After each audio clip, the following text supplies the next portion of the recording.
What's going on? What's up, man? That's just a cool riff. I know. Like, it was very 2005, I think. Man, very Nickelback. You know you had some Nickelback going. Compressing the guitars for the little interlude bits. Yeah. Yeah, man. I like it. I dig it. Nickelback has a new album out.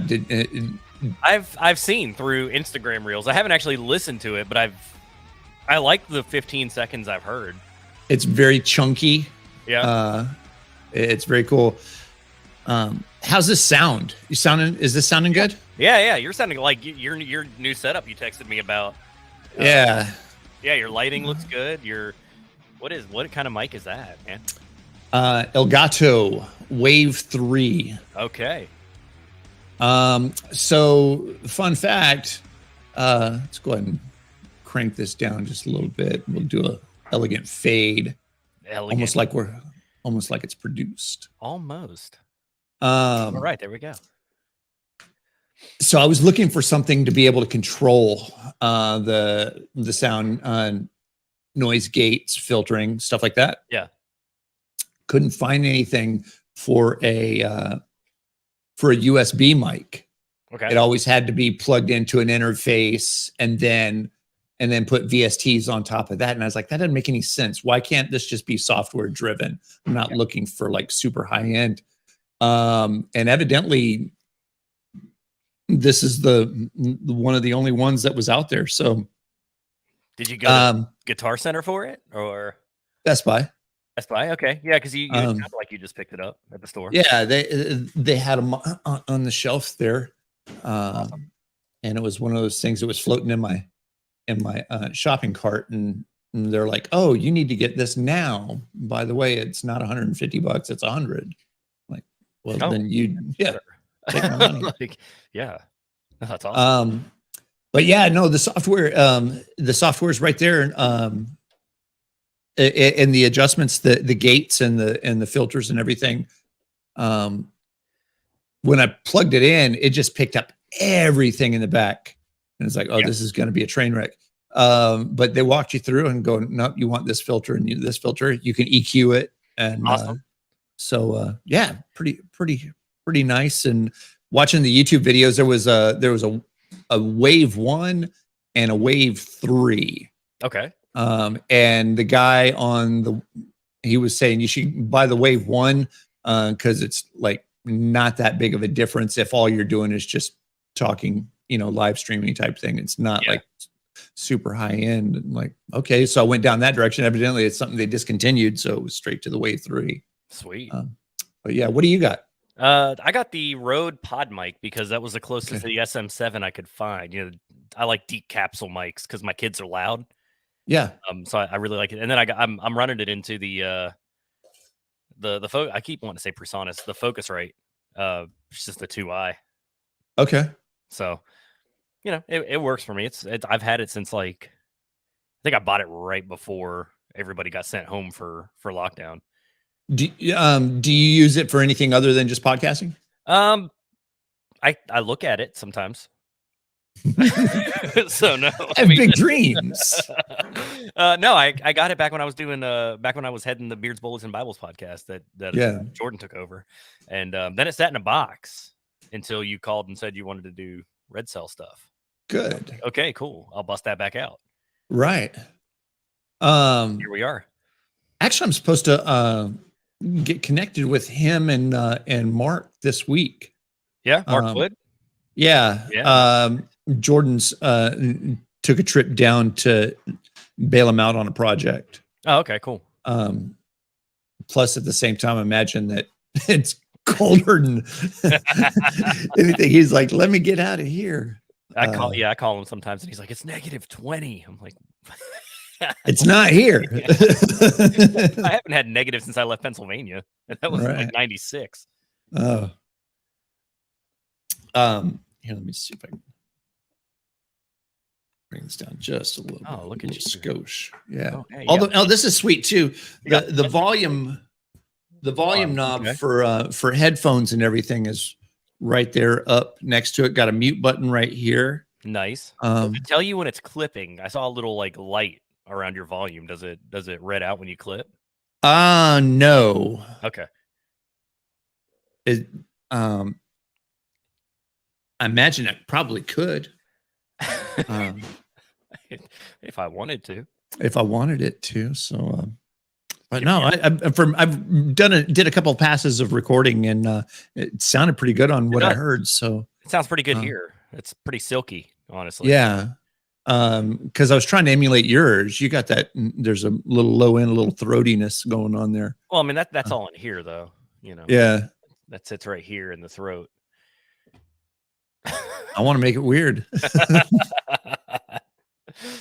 No, apparently, like that's what I like about this mic, though. It was pretty much out of the box, ready to go like that. It had a good range. Because I mean, the Focusrites don't have any EQ. I mean, I could bring up the what's it called? There's a studio thing that goes with this that I used to use in radio. I could load that on here, but I never did. So that's just straight out of the box. Yeah, this is just straight out of the box, straight into the 2i here and go. I mean, I can't even remember the name of the program I used to use that brought up a little EQ on the screen and you could actually adjust things. Yeah. I had to get into it. Love this thing. It was $99. Couldn't really beat it. Real good. How's the team going? Team's going good. We had a call today, and I'm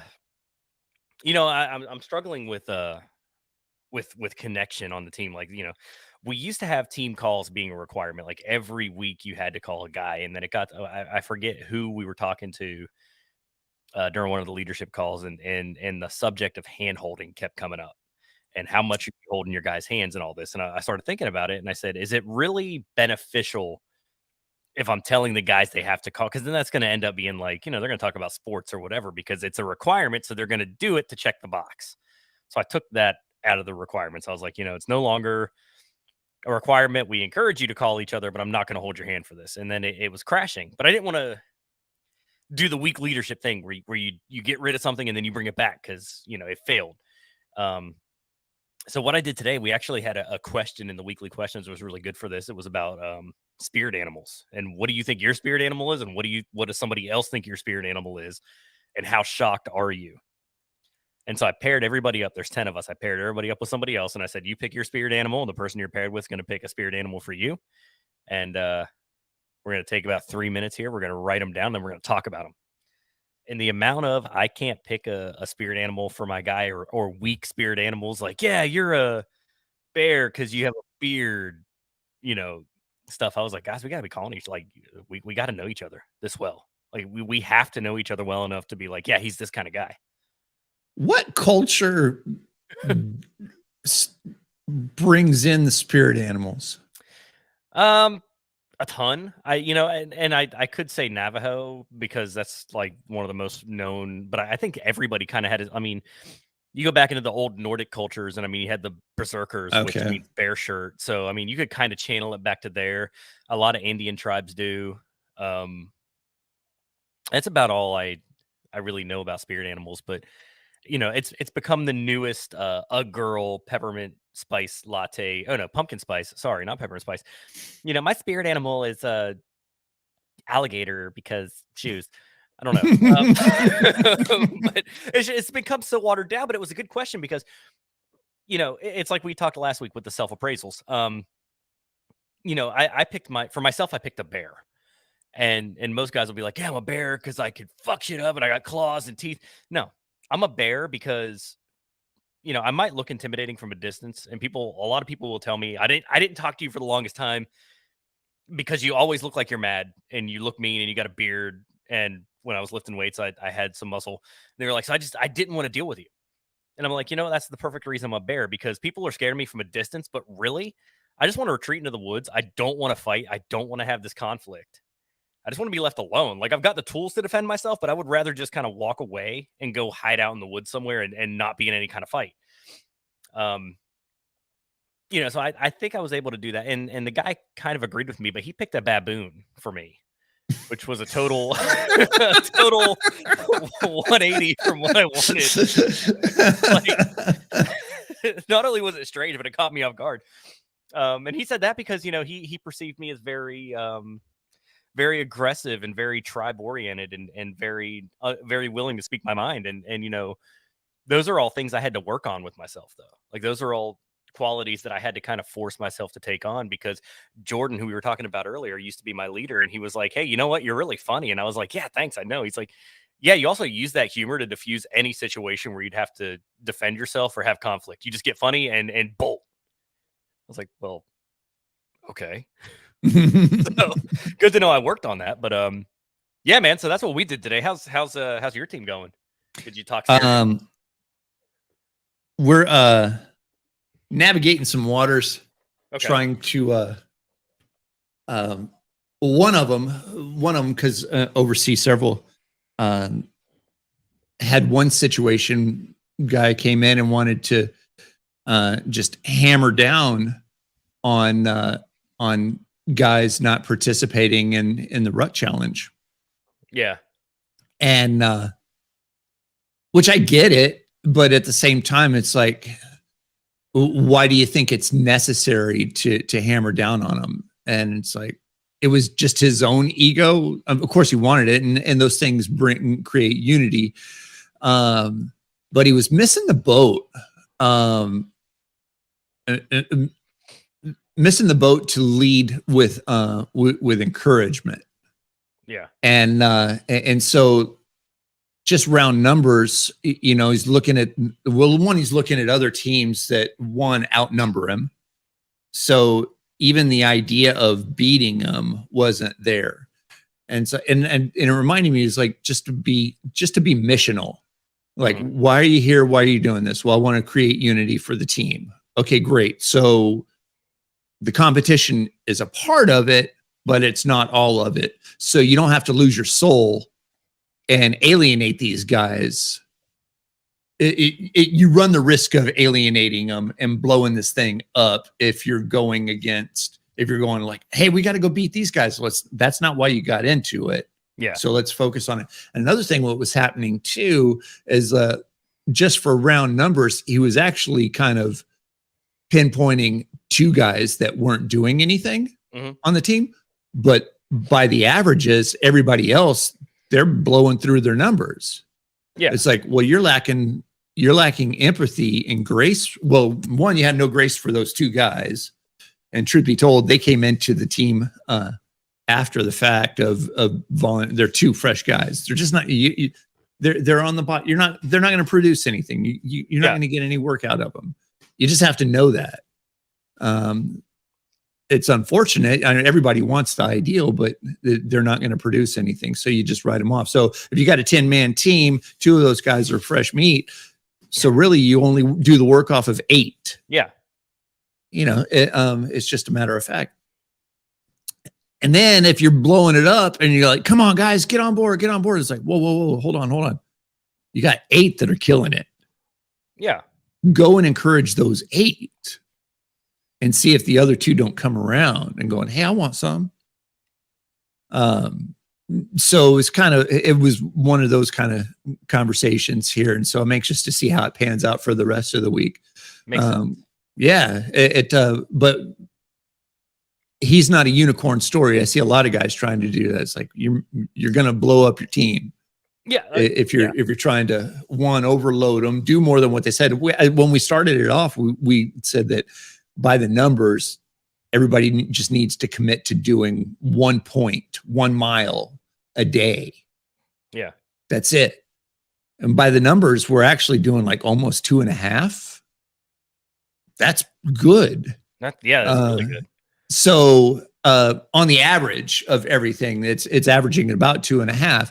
So walk in with encouragement and going and see if you can't turn that 2.5 and maybe into 3, or just be completely satisfied because you're going above the 1 that you thought you needed. But really, it's still too early in the game. It's still only 2 weeks in. Yeah, and I mean, there's always the chance that those larger teams have guys drop off. I mean, you know, there's a chance that they win, but I'm watching it. One guy was hunting. So he was like throwing massive miles into the thing.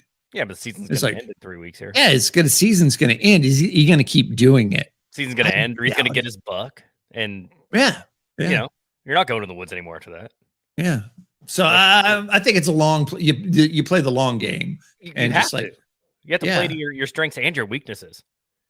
You know, if you're a smaller team, you have to rely on somebody to fail, because unless you're gonna have your guys, like you were talking about, drill 80 miles a day or some ridiculous number that's unsustainable. I mean, you have to be consistent and take advantage of somebody else's weaknesses or somebody else's failing. Well, and part of the thing too is that doing a challenge like this it's one of those things. It can't be a rule. Yeah. But if there's somebody that comes onto the team that wants to do all the challenges, he's going to weed out the guys that aren't doing it. So, let the guys know your seat's coveted, but it's not worth my energy to go trying to belittle them and beat them down or anything like that. It's like, you want to do it? Great. You don't want to do it? That's cool. We're going to keep finding. So if your mission is to go out, find new guys that fit for the team, overload your team and then push out the weak guys, but you don't badger them. You don't beg.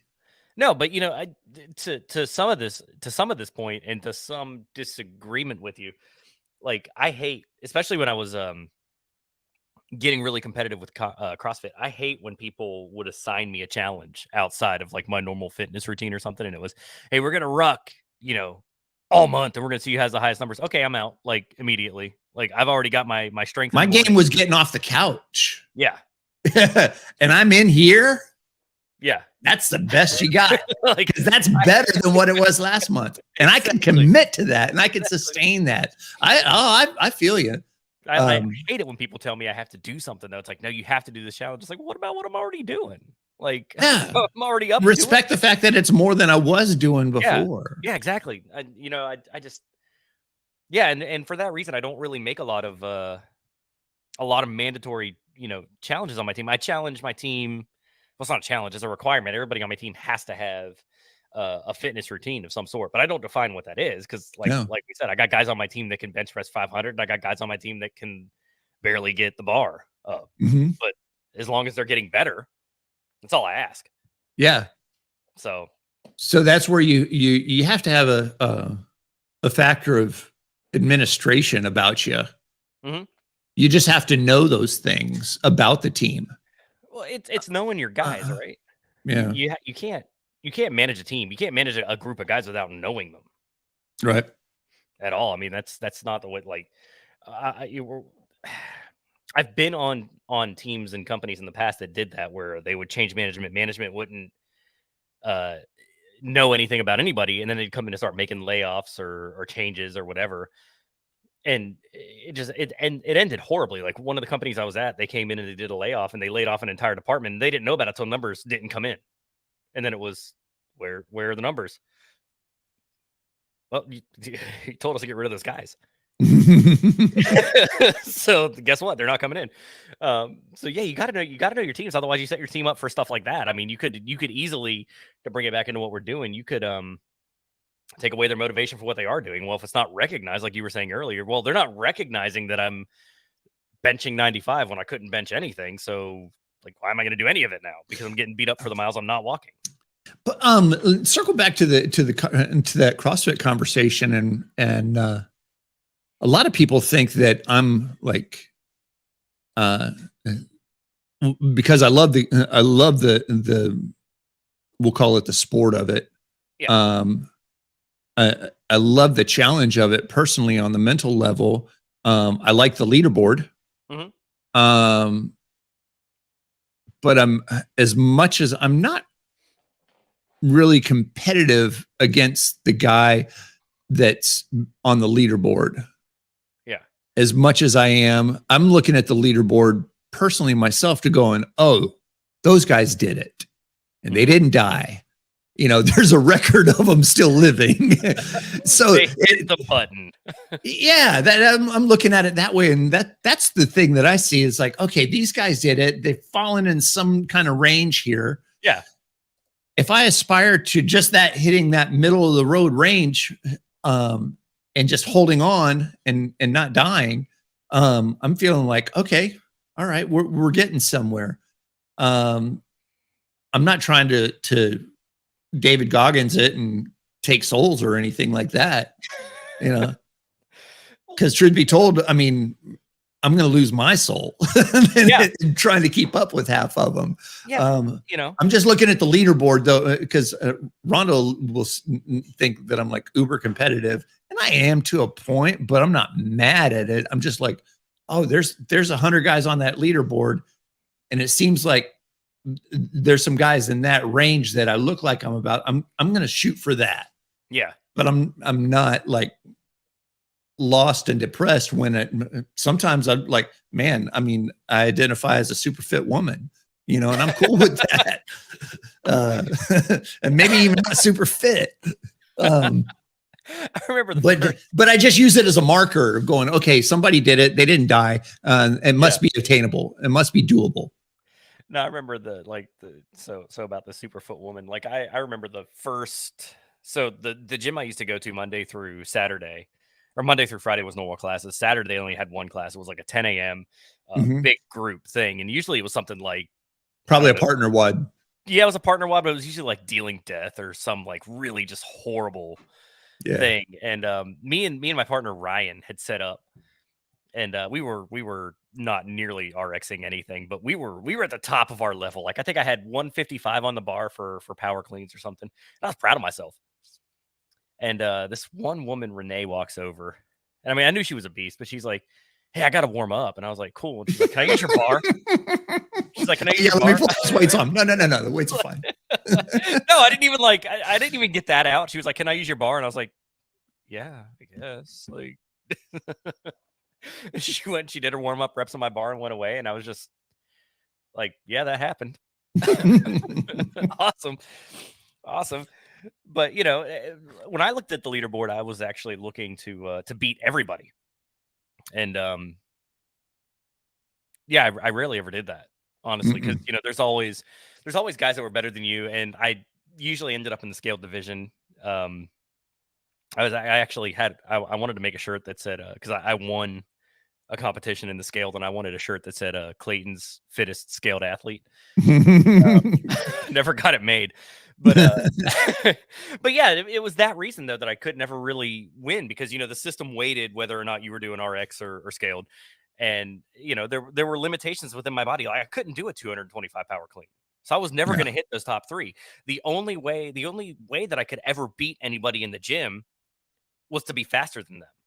If we were going for rounds or whatever, I wasn't going to lift as much weight, but I could probably get, a 10+1 when they were getting an 8+2, because I can run a whole hell of a lot faster than they could. Yeah. I had to play to that weakness, and I had to be a lot faster, and I had to use what I did have. And, it's a hollow victory because, they got 8 at RX and I got 10 at scaled. But, my goal was to get the most rounds in the class. So that's how I did it. That's how I looked at it.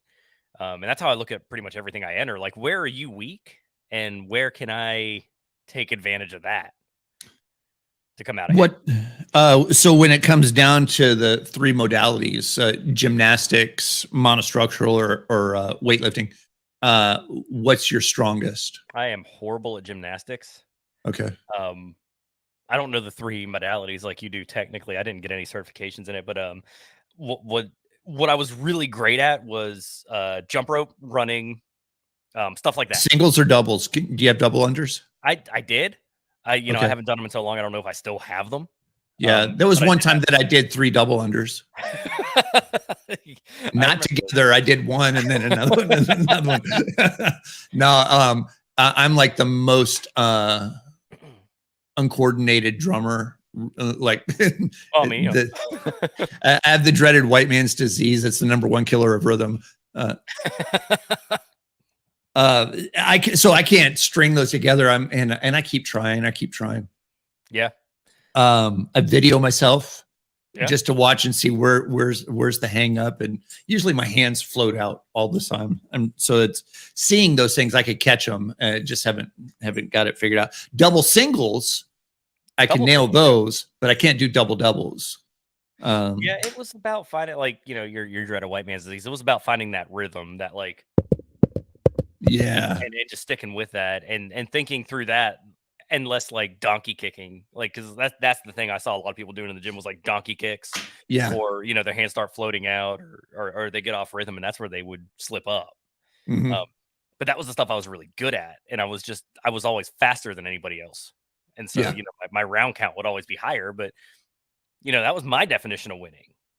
But like I said, 10 rounds at scale probably wasn't in their eyes as great as their 8 as written.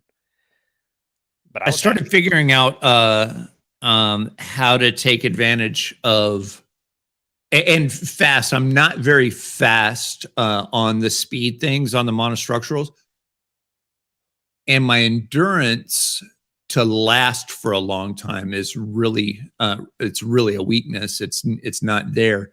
But I started learning how to actually slow down and learn to find a pace. Yeah. For things, and my pace is actually pretty slow.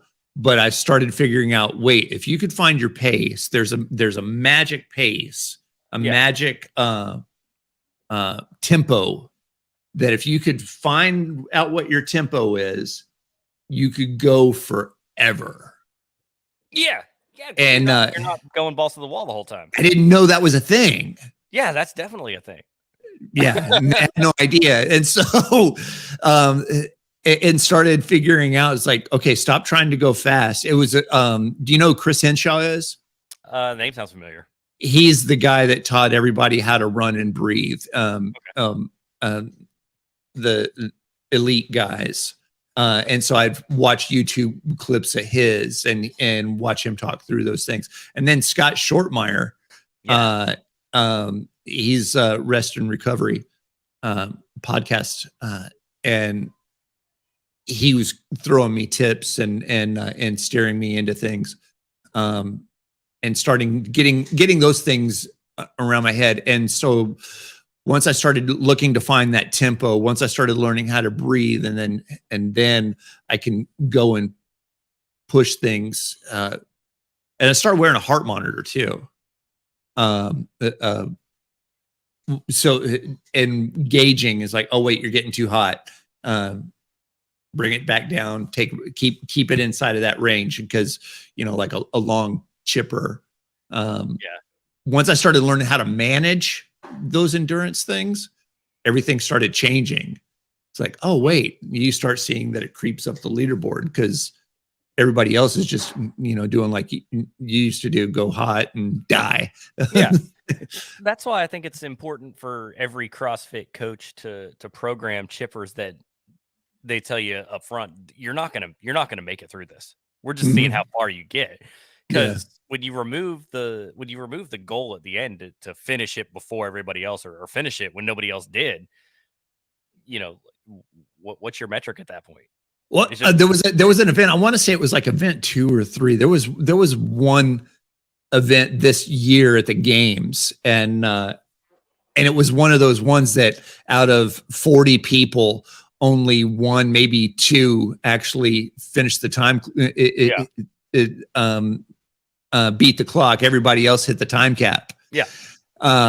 And they were telling him, going, hey, do you think you had some poor programming here when only 2 people hit the clock? And he goes, no, it did exactly what I wanted it to do. Perfect. I like stuff like that. I love stuff I do too. But yeah, learning those things and learning how not to die. There was a time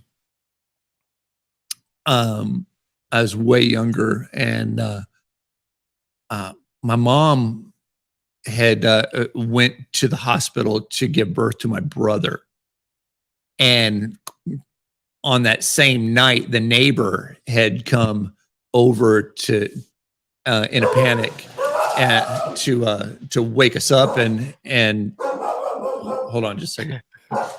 Give me a second. Yeah, I'm good, man. Oh, I've got it. The neighbor had come over and said, hey, my mom's not breathing, need help. Oh, okay. And we had to run. This was in Italy. We didn't have phones at the time. And my mom's gone. My mom and dad are gone, and so we had to run into town, which I didn't know it at the time, but it ended up being like a kilometer away, 1,000 meters. Okay. Running to the phone, to running to the bar to go find a phone so we can call for emergency help. I couldn't do it. It was just too far for me. And actually it always intimidated me ever since then. We got to the phone, ambulance came. I ran back to the house and saw that the ambulance got there, beat me to the house. But ever since then, it's like I've always wanted to be capable of doing that, just to be fit enough in the event that you need to do something. And you see so many people just crap out and just not even have the endurance or the stamina. Yeah. To keep up with it. So that's been kind of a motivation for me to learn how to get those things under control. Because it was kind of intimidating. Even through the military, I was scared of having. Did you guys have mile times that you had to hit? Yeah, but I always thought it was stupid. It was I can't remember what it was, but it was like a mile and a half for a 2-mile run, and it was like our longest ship was 3/4 of a mile. So like, where are we going? Like, I never understood that. They were like, "You're gonna be able to do a mile in 11 minutes," and I'm like, "I'm gonna run out of boat." Like swimming should be what we're actually focused on right now. But did they focus on swimming? Because swimming intimidates me too. We did it in boot camp. We had a 20-minute. That's actually what intimidated me the most. Like I knew I had the running down, but we had to do a 20-minute water survival thing. And like I can see the picture go, but the boat's not that far. Don't think about this. Don't think about it. No, but that's what intimidated me was the 20-minute water survival, because you had to tread water or dead man's float, but you couldn't touch the side of the pool and you couldn't touch the bottom. Like that was your eliminator. And I mean, we had guys in my division, Navy boot camp at the time, I don't know what it is now, but at the time it was 9 weeks, and you had to be water qualified by like 8+1 day or something, because you go to battle stations the end of your 8th week into your 9th. And like 3 days before then, you had to be water qualified. And we had guys like button right up to 8+1 day. Like they were in the end of the 7th week and were barely squeaking by. I managed to do it, but that's the thing that got into my head, because, you know, being from Pennsylvania, we didn't swim much up there. And then we moved to Raleigh. And I mean, you know, I'm a good swimmer, but I'm not I didn't necessarily consider myself a strong stationary guy. Like if I was moving, I was fine. You know, if I got tired, I could touch the side of the pool. But, you know, I had never trained sitting there for 20 minutes in a dead man's float or whatever. I mean, I did it, but I still to this day don't know how. But that's what got me. But yeah, I never understood the Navy running, because it was like our ships aren't that long. So what are we gonna do? Like,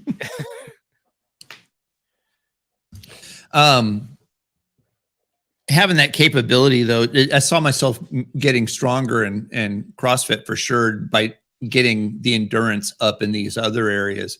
And it taught me a lot of, there was a time of, I was bodybuilding too. And it was a lot of trying to go heavy, trying to be as strong as I could, but I got stronger in CrossFit than I was bodybuilding for sure. No, I mean, yeah.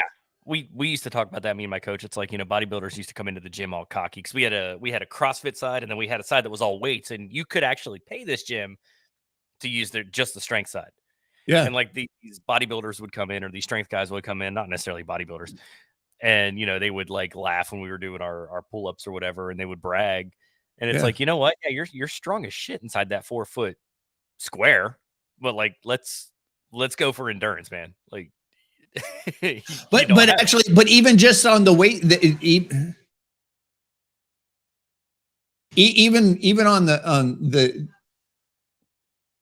you know, pound for pound, I would say that majority of even CrossFitters are stronger than those than the some of the power lifters are, especially the ones that focus on the big four. Yeah, because I mean, you do a lot more overhead work. You do a lot more. It's called functional for a reason, right? Yeah. I mean, you know, I feel like CrossFitting Chris, you know, because I've fallen into a lot of strength lately just because there's no gyms in my area. I feel like I was in better overall shape when I was CrossFitting versus now when I'm just really focused on like the Wendler 531, you know, program. What's your garage gym setup? So I haven't even. I'm embarrassed. I have 365 pounds of bumper plates and a 35 and a 45-pound bar for me and my wife. Yeah. Haven't been used in a while because we found the gym up the street.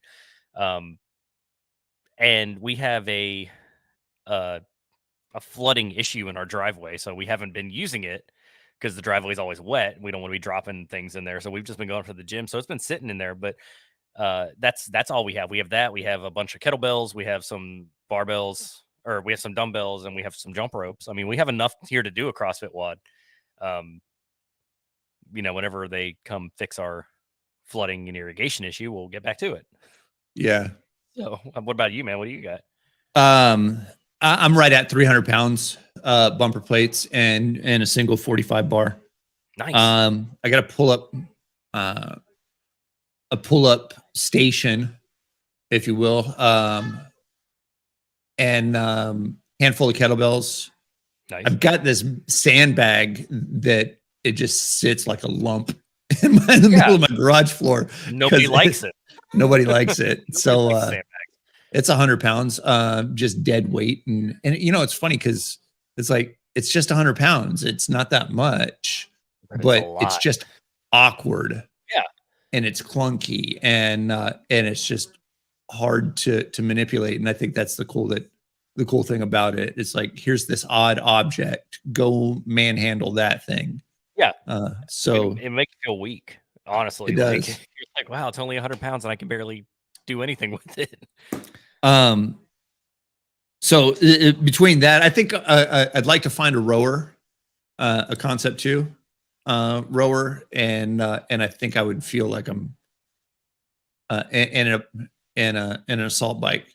I mean, I might have a lead on a water rower about 20 miles from your house. Oh, really? How? Yeah. My father-in-law has one sitting on his porch that he's never used that he'd probably sell you.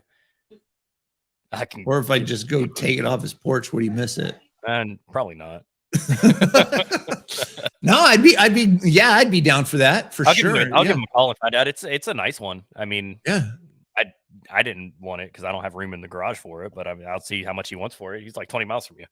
Yeah, so. Yeah, absolutely. I'd love to take him up, and that'd be sweet. Yeah. No assault bikes, huh? No ass bikes.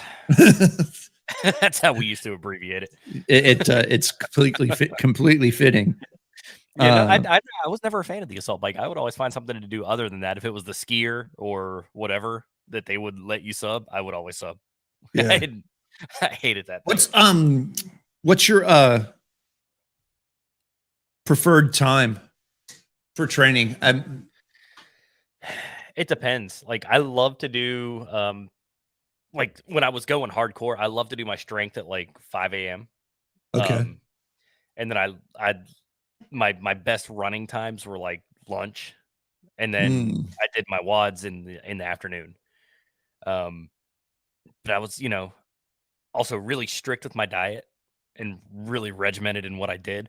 And I should probably get back to it because I was a lot happier. But yeah, no, I love strength in the morning. I love WODs in the evening, and fitting some cardio in the middle of the day. How about you?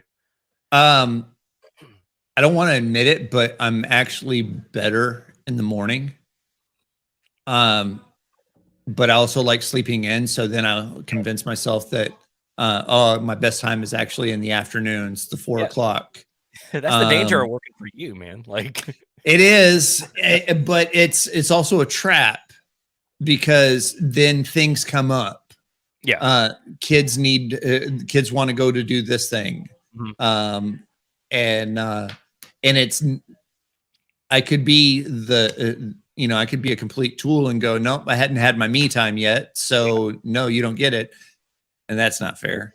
Yeah. So because I know that I need to actually get that me time done before anybody else gets after it. So, it looks like this week, because things blew up for me last week, like didn't get anything done like I wanted to. Yeah. And it's like, I got to get it done in the morning before the sun comes up. My biggest, I guarantee you she's not the biggest struggle I have, honestly, is, I want to wake up and I want to do my strength in the morning. Like I want to get up at 5, be in the gym by 5:30.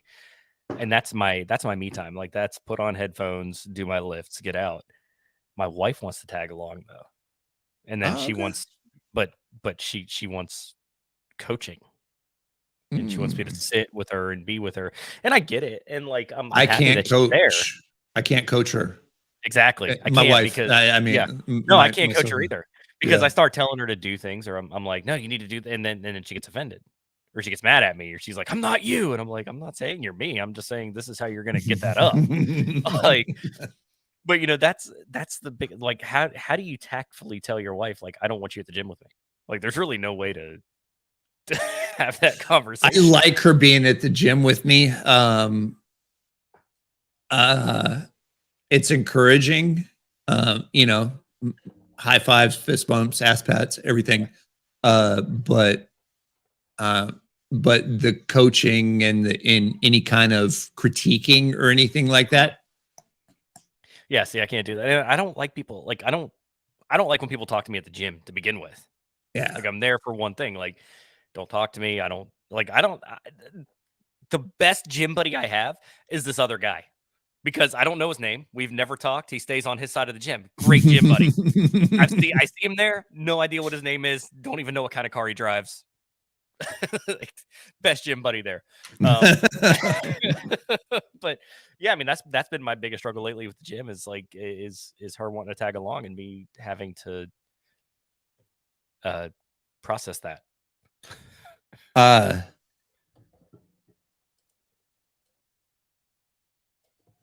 She's good about making up her own routine. She knows how to write and program and move and those kind of things for herself. I would push her, going, "Oh, you've got more in you." Yeah. She could talk herself out of those things too at the same time. So, yeah, mine doesn't like being pushed like that. If I say she's got more, she gets mad.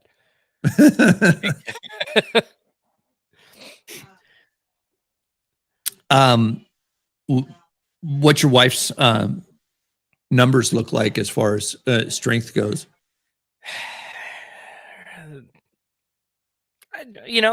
For everything, I will say, I mean, she is body weight in just about everything except for bench press and overhead work.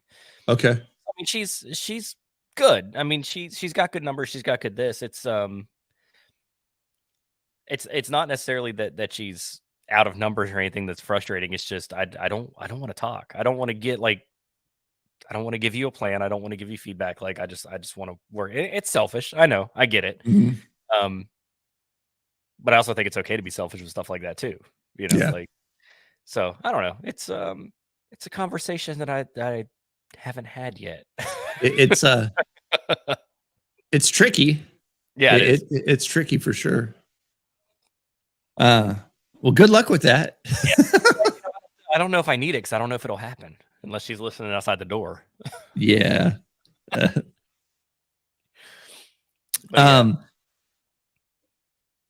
Figured out how to quit your day job yet?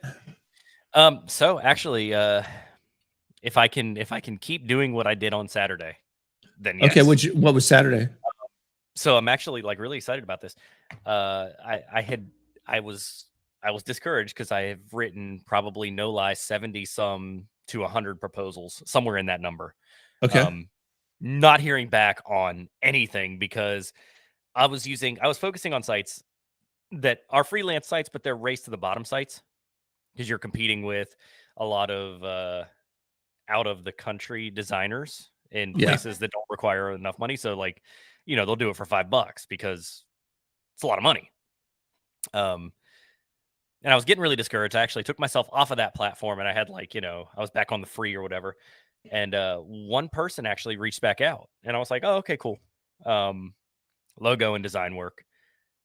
Awesome. But then I found out that they happen to be out in Cherokee County, which is the mountains here where like from last week, we were talking about me trying to move out there. Yeah.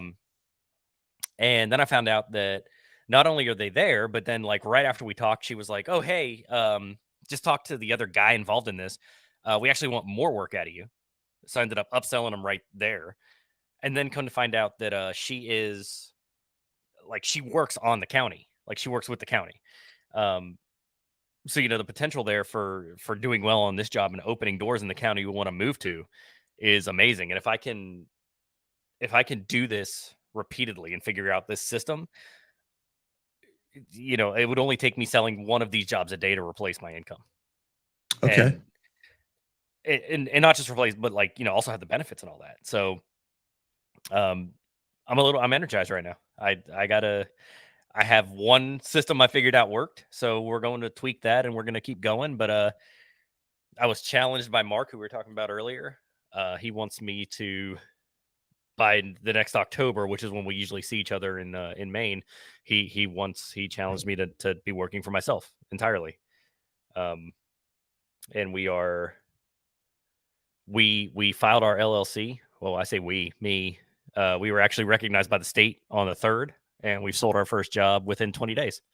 And I'd say for my Excellent stuff, that's pretty good for my industry, because it's graphic design, copywriting, and branding. That's like, the competition is stiff, and it's a race to the bottom. Because a lot of people out of the Philippines and India are doing it a lot cheaper because they can afford to. So, have you heard of Design Pickle? No, but that sounds like my kind of game. They have an interesting business model, and I don't think it's I see that. So you're not paying for design work per job. Mm-hmm. It's a subscription. Yeah, I see that. And they're managing the overseas talent. Yeah. So that's pretty cool. The opportunity is that if you can get yourself a pool of people that can manage that talent, but then you're the face that's available. Yeah. And just moving those things. I can imagine, people are like, the trying to find somebody to get over the language barrier, the time zones. Oh no, see, that's good for me, because that's what I'm doing. Like, my largest teams right now at my corporate job are in India and in the Philippines. So I've already got the networking, the way they process language and need to be communicated with. I've got that. It's great. So this is actually really interesting. I like this. Dig into it. The guy was doing probably not too dissimilar to just doing logo design work, and one-off pieces for everything, and he was just constantly running around looking for money. Like you said, the race to the bottom scenarios. And he started hanging around some guys and came up with the idea of the subscription model. I like that. Yeah. That's good. Because I know a guy that does this with marketing and copywriting. He actually does pretty well selling the monthly service. Yeah. So it's definitely something to consider once I get once I get a little more work under my belt here. Yeah. Yeah. No, I like what I'm seeing though. Design Pickle. I wish I came up with that name. If you go around and look at the YouTube videos he's got too, it was pretty unique. You can kind of see the evolution of where he was, a single guy working with a backpack in coffee shops, and then kind of turned it into something even bigger. Nice. Yeah, no, I'm thrilled. Hopefully I can make the necessary tweaks to sell, because I've started working on some local stuff here too. Cold emailing business owners with no websites, stuff like that. Okay. When I click on their profile and their website goes to a 404, or worse, the county directory or something, like, we're trying to work with those guys. Thanks for asking though. I'm pretty excited with this week. That's good. Are you coming up with like the whole brand message? If they want for them, if they want you to. Yeah. These guys are pretty well branded for what they do. They're a nonprofit. With the county. They work with the police, but they're a nonprofit arm of the police. So I'd say they're pretty branded, considering it's all county stuff out there in Cherokee. But if they, like that's what I do corporate. Like I do branding packages. So yeah, if that's needed, I definitely do that. Design, colors, brand voice, photography, all that, icons, Yeah. all that kind of stuff, that people don't want to deal with. Well, good. Yeah, I'm anxious to see. So the goal is then by October for it to That's be the in challenge. stone. That's the challenge Okay. that was made, is be self-supporting by October. And for me, that's income and benefits for 6. So it's not like it's a short order to do here. Like, and no, I'm not, and I don't think it would count. I don't think it would count if I quit working at like $20,000 a year and went on county benefits. I don't think that's what he meant. So,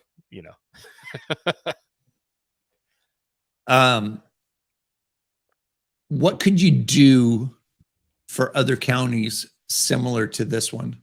I could do the same thing. I mean, that's the beauty of it. County work is what's considered easy because the county's already kind of branded. But when they come up with these nonprofit arms or these charities or whatever whatever the current thing with the county is, whether it be a banner design or a drive or a fundraiser they're doing, a lot of counties don't have the budget to keep a designer on staff. Designers are very expensive for all that we do or don't do for an organization. So, like the design pickle model was perfect. A cheap retainer monthly, because, think about everything that comes out of your county, the newsletters, the bulletin boards, they're all horrible. Like, the Thanksgiving stuff here is like a traced hand with the little turkey feathers. Like, that's the branding here in Kenley. And so that's really a need for counties, is to have a designer that they can access, but not have to pay salary, benefits, all that stuff. So, it's a market I would like to really get into, because the branding is already done. They just need quick one-offs. I'm not sure, or not sure. I need to look at this. I'm only recognizing the power of it, but even that subscription business model makes that cash flow look like passive income. Almost does, yeah. And one of the guys, I've kind of looked at this, and there's a guy I follow on Instagram. Can't remember his name right now. He's got really good stuff, but he actually puts a clause in there that, like, if you don't talk to me for 30 days, like, I'm just going to consider your contract done. And like, that last month of money is mine, but like, we need to talk. And he puts that in everything, not just his subscription stuff, but if he's working a project for you and you go silent, okay, he's paid. And like, whatever you have is whatever you have. But if you ignore him, I mean, that's it. Yeah. So yeah, it's, I mean, I wouldn't argue, passive income there. I would look hard. Yeah. Look hard at that, at that business model there. And put it out there in the universe. $15,000 a month, I can be yours. Well, I think they got an entry point of like $700. Yeah, it was like 700, 900, and then 1,600. Yeah. Which, you're getting Canva integration, which I noticed, which is huge now, because I hear that a lot. Oh, I already have Canva. I don't need a designer. You do. You do. You do, yeah. Because Canva doesn't do vectoring or anything. Like, so you need it. I mean, Canva's a great tool. I use it for some things, but yeah, it's not a designer by any means. So, at the end of the day, it's got to be. You got to know how to. You got to know how to put the continuity through things. And Canva's not going to do that for you. No. It's still going to take an element of organization into your system. Take some me. Yes. Take some me. Yeah. For sure. Well, I gotta get you a code for the red cell programming. Yeah, tell me about that. Tell everybody about that. Tell everybody about it. Well, I put my programming and coordinated with a really talented group of guys on Beyond the Whiteboard, and got the fitness program running, the rucking program running, and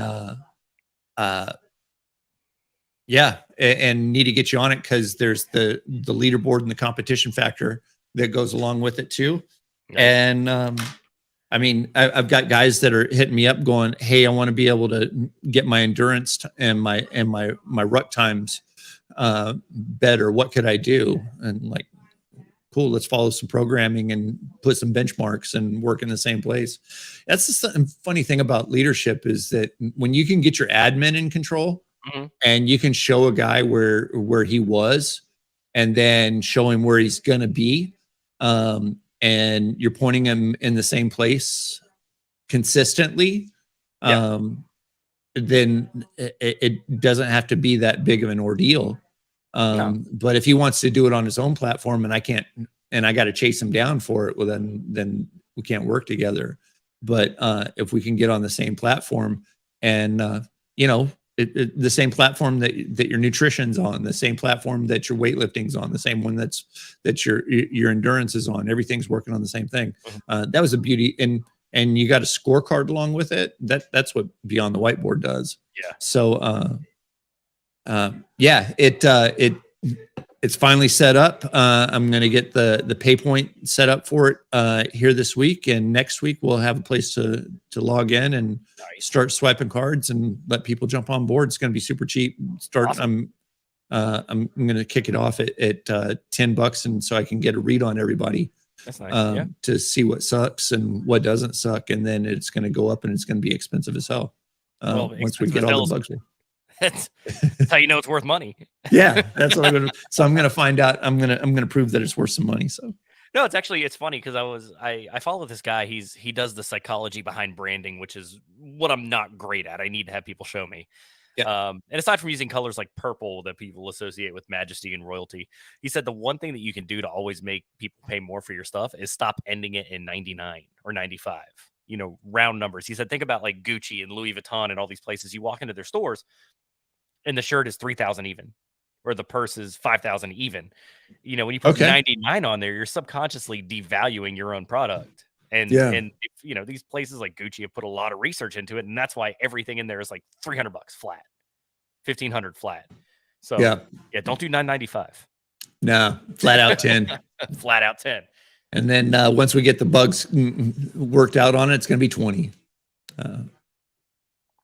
That's good though, because that's needed. I mean, we talked about other online fitness apps and how bad they are.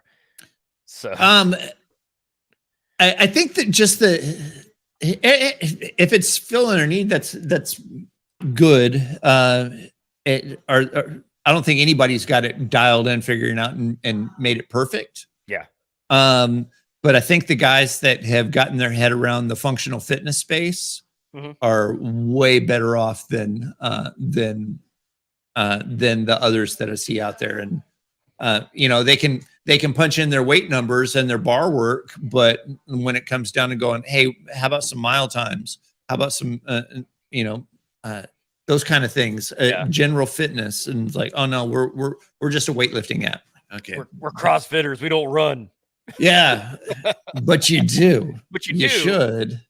Well, that's what killed me is when they would rather run a mile in 100-meter stretches than run a mile straight. Because oh really? Yeah, but see, that's a gym to gym thing, man. Because I've been in several that Murph is based on a mile, 2 miles actually. So. Yeah. And that was the one time they wouldn't bitch about it.